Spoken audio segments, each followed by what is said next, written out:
Well, it's Wednesday, so it's Walkie Talkie Wednesday, and this is the Realistic TRC1010. These are usually date coded somewhere.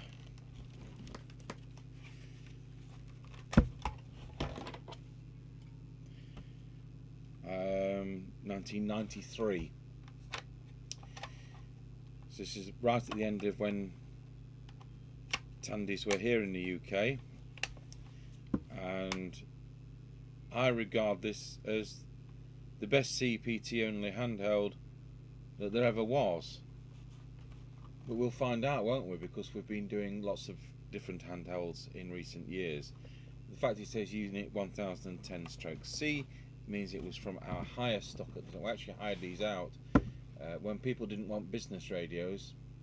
There are people who go on bird watchers and the communication is actually by CB, so we used to hire out sets. What's wonderful about these is to take the standard 5-pin DIN realistic mic, so you can legally throw that in the car either on its own batteries or plugged into the cigarette lighter, plug an aerial into it through the socket there, and you know when you go and pick that car up and there's no CB in it, you can actually use that to talk to your mate without having to pick the radio up and getting done.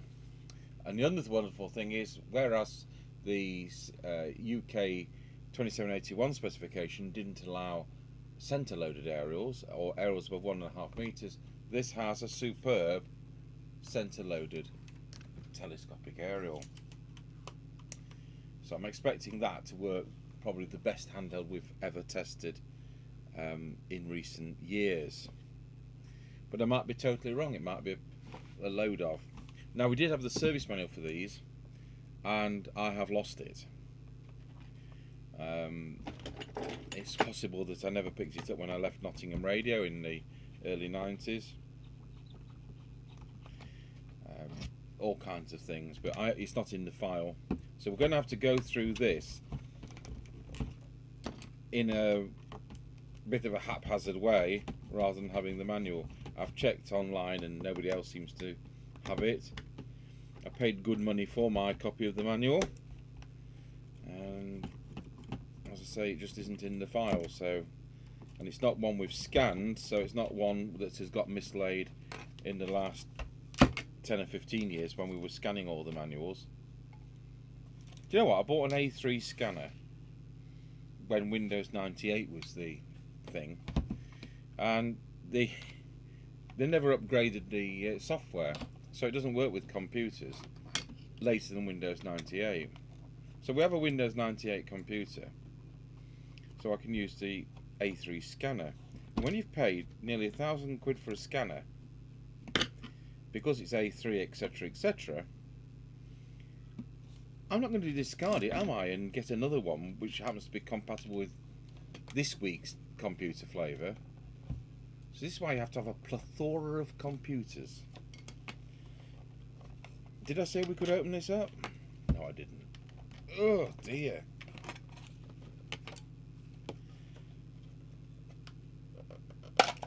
Done it. We snapped all the wires off at the same time. We may end up unsoldering those. And then we've actually got to the back of the printed circuit board, but it's not the back of the printed circuit board we want, it's the front. Look at that attention to detail, even the mic socket has got a cover on it. What we will need to do is to take the telescopic aerial off.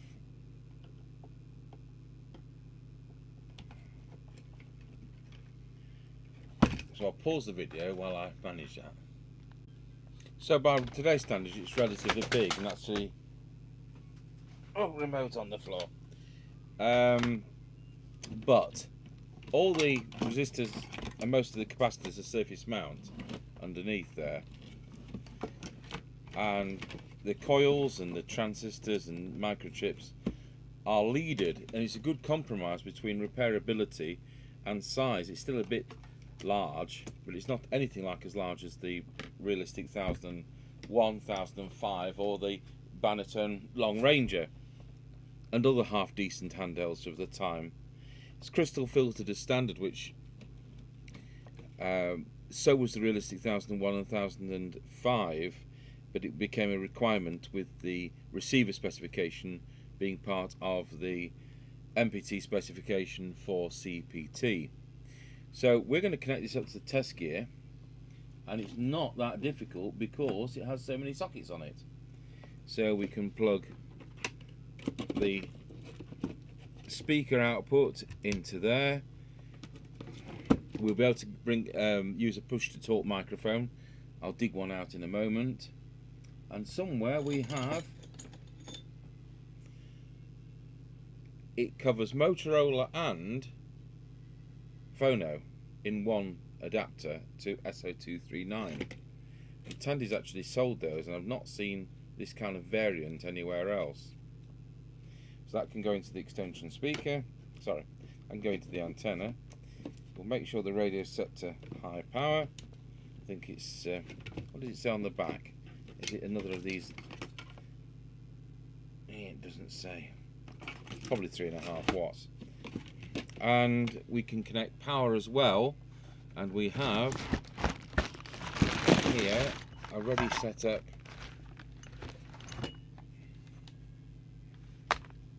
power connector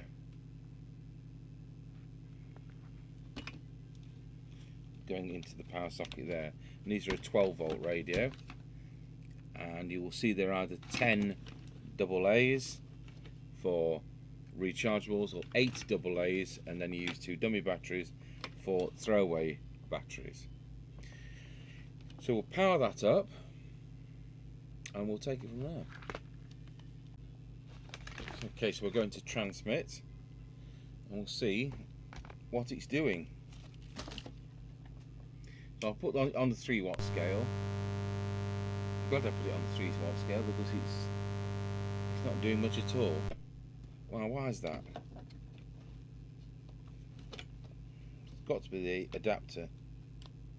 It is. It's doing 3 watts.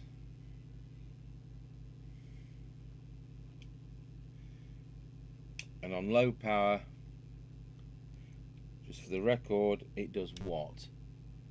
It does 1/2 a watt on low power. So let's see if we can go through the transmitter.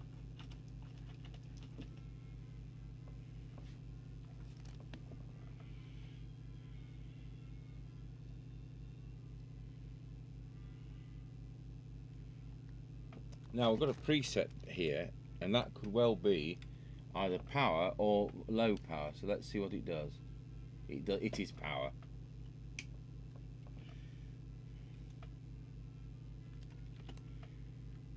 So I'll set that to full, and it does 4 watts, and this is on a 12-volt supply. So I'll go down the transmitter lineup. So we're on peak, it's already doing 4. I'm on the wrong channel. Try again, channel 20 is what we need.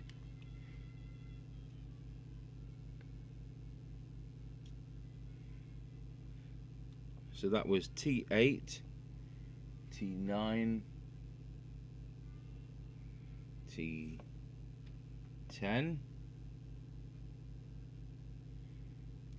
There's no reason to suspect this isn't spot on, but we haven't used it for 20 years. L10.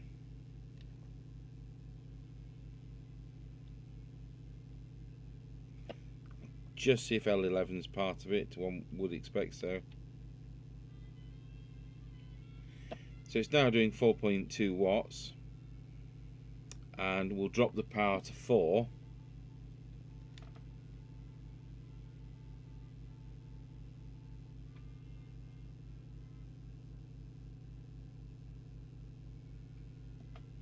There we go.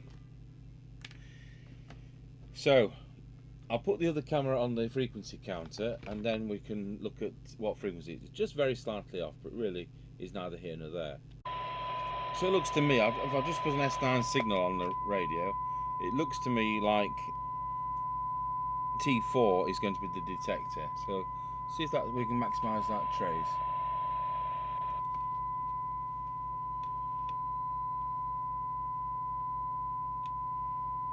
And it already was about where it needed to be.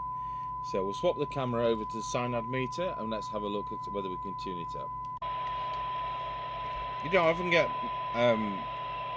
comments from people in other countries saying, I've got one of those, but they're referring to one made for a different country. This same case will be used for radios in Australia and radios in the rest of Europe and radios in America, but they're going to have different innards.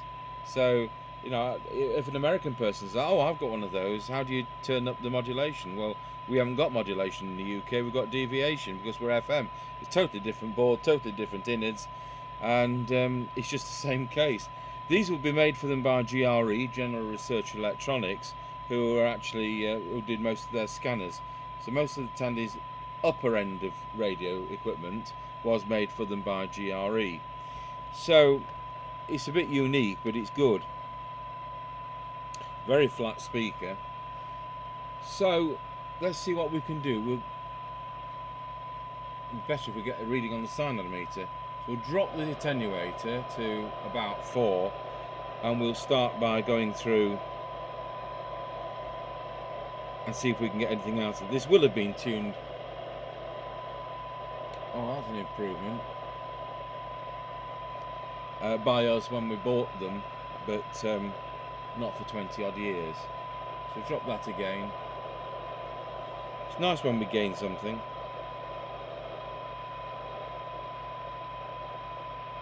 Tell you what, we're gaining a bit here. Perhaps I couldn't be bothered to tune this one at the time. Or perhaps that earthquake we had a few years ago shook everything off tune. Do you know what, we're going to have to use that ceramic one, aren't we?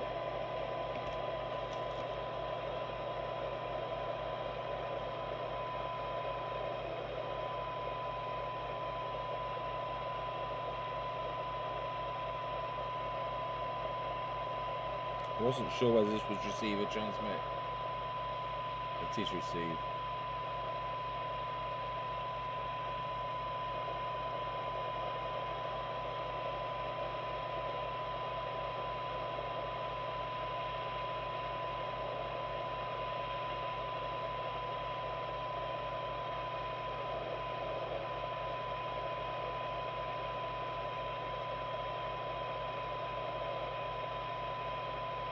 They just haven't got the time at factories to do them like this.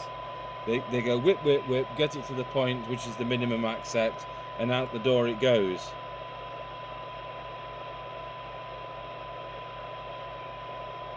Well, that's a huge improvement, but let's see what it's reading. Well, that's 0.3 of a microvolt. We can usually hear that better than that. So we can't hear below 0.22. But in cyanide terms, let's have a look what we're getting. So for 20 decibel cyanide, it's doing 2.8 microvolts. Now some of the more meaningful cyanide readings. For 12 decibel cyanide, it's doing 1 microvolt. And for 10 decibel cyanide, it's doing 0.8 of a microvolt. So it's not the most sensitive set in the world by a long way, but I'm sure we'll find that it works very well, especially with that excellent 4-watt output. So that's it. There's nothing more to it. Did we find what that? We never found what that was though. I wonder if there's a squelch preset. I wonder if that is the squelch preset. Let's fiddle with that and just see whether we can alter the signal meter. No, it's not the signal meter. Mystery preset VR3.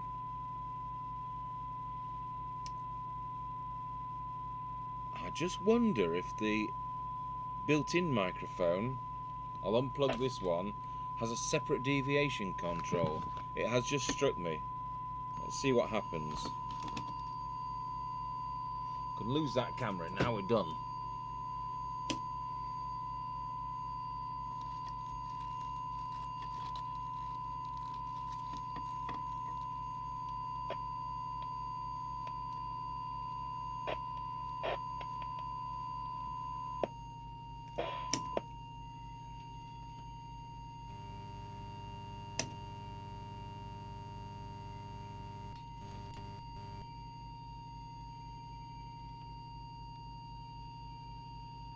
Wallow.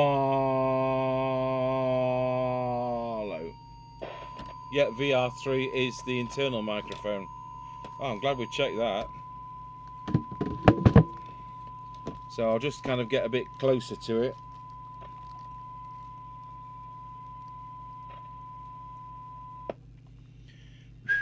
Wallow. Yep, that's now set.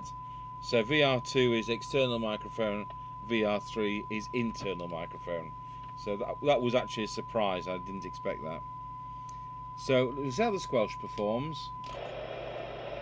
And we'll turn the signal generator off and we'll set the squelch to threshold.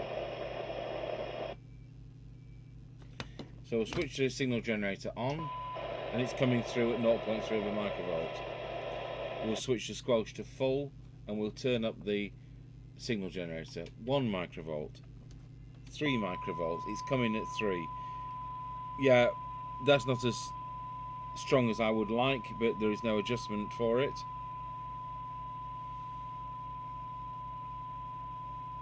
I'm not going to start taking boards out, so I don't think this could be under there because the IF section, which is where the squelch is going to be connected to, is around this area and there is no preset around that area. So that's it. So I'll try and put this back together and we'll have a quick tune round and see if we can hear anybody on.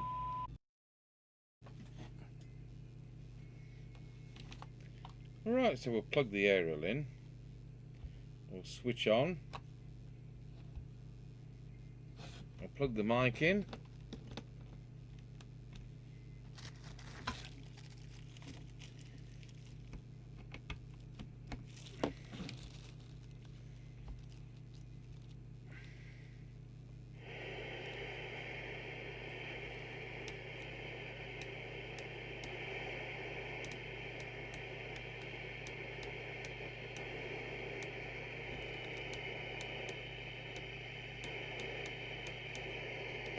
One 919, Roger.